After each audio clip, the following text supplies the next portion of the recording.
This is Bio 150, isn't it? Okay, just wanted to make sure. Now, what we're going to be doing with this is trying to understand this under fairly difficult circumstances. If everybody here was here because they really wanted to understand why all the wildebeest on Earth mate in the same week each year, we'd have a fighting chance of figuring that one out. But that's not what we want to understand. We don't want to understand why birds migrate and don't get lost. We want to understand human behavior. Worse than that, harder than that, human social behavior. And hardest of all, in some cases, some grossly abnormal human behavior. And if you're going to try to do that, there's a problem, which is officially, it's complicated. It is a huge, messy process trying to make sense of the biology of human social behavior. And just as all sorts of realms, when one deals with messy, complicated problems that you need to think about in some wildly interacting way, we all have a strategy that we come up with. A strategy to make things easier, which is that we think in categories. We think in categories, we take things that are continua and we break them into categories, and we label those categories. And we do that in various settings because it could be extremely useful.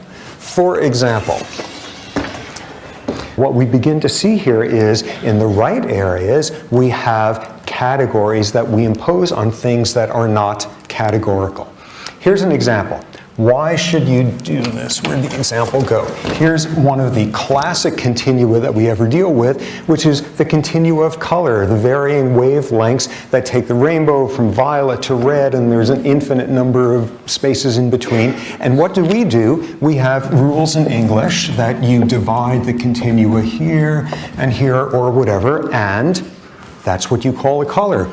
This is red, everything from here is red, everything here is orange, so on. You take a continua and you break it into boundaries. Why do we do that? Because it makes it easier to store the information away. Instead of remembering the absolute features of something, you simply say, it's a sub 4 minute miler. It's a line that's almost the length, that's about the length of a ruler.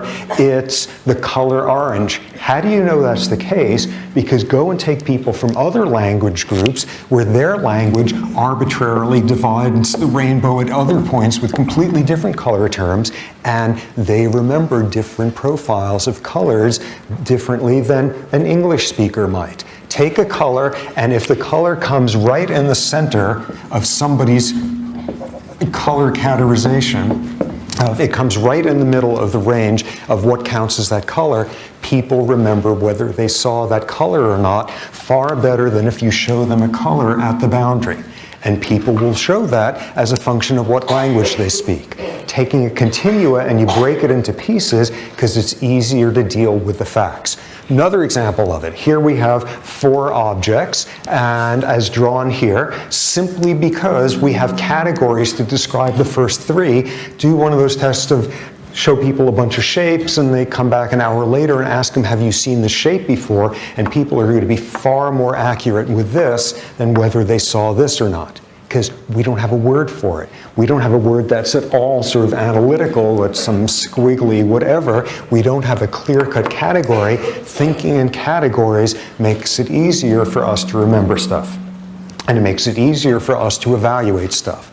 You see the dangers of making mistakes about differences between B and P under certain circumstances. So we see one of the dangers there, which is when you are paying too much attention to categories, you can't differentiate 2 facts that fall within the same category. Next example. Remember back at various points of anxiety during exams and such back when, where there was a world of difference between getting a 65 on a test and a 66 on a test. Not particularly different, but because there's this boundary drawn there between passing and failing, there is this dramatic differentiating we make. When you put up boundaries, you have trouble seeing how similar things are on either side of it. What we see there is the third example, which is when you pay too much attention to boundaries, you don't see the big picture. All you see are categories. All you see are, wait a second, phone numbers are supposed to come with 3 digits followed by 4. Another example of where we use categorical thinking. Okay, I'm putting up a number series here.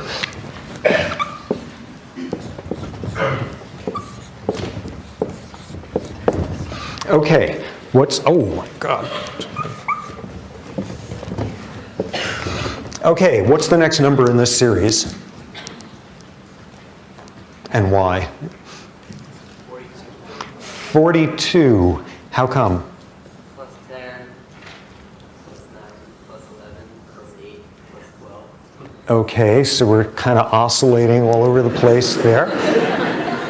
Okay, so that's as valid as anybody else's. Who else has an X number in line there? What's that? 45. How come? You're adding 1, 2, 3. Okay. Were you going to take that? 45. That's very... Okay, what else? Let me make it a little bit easier here.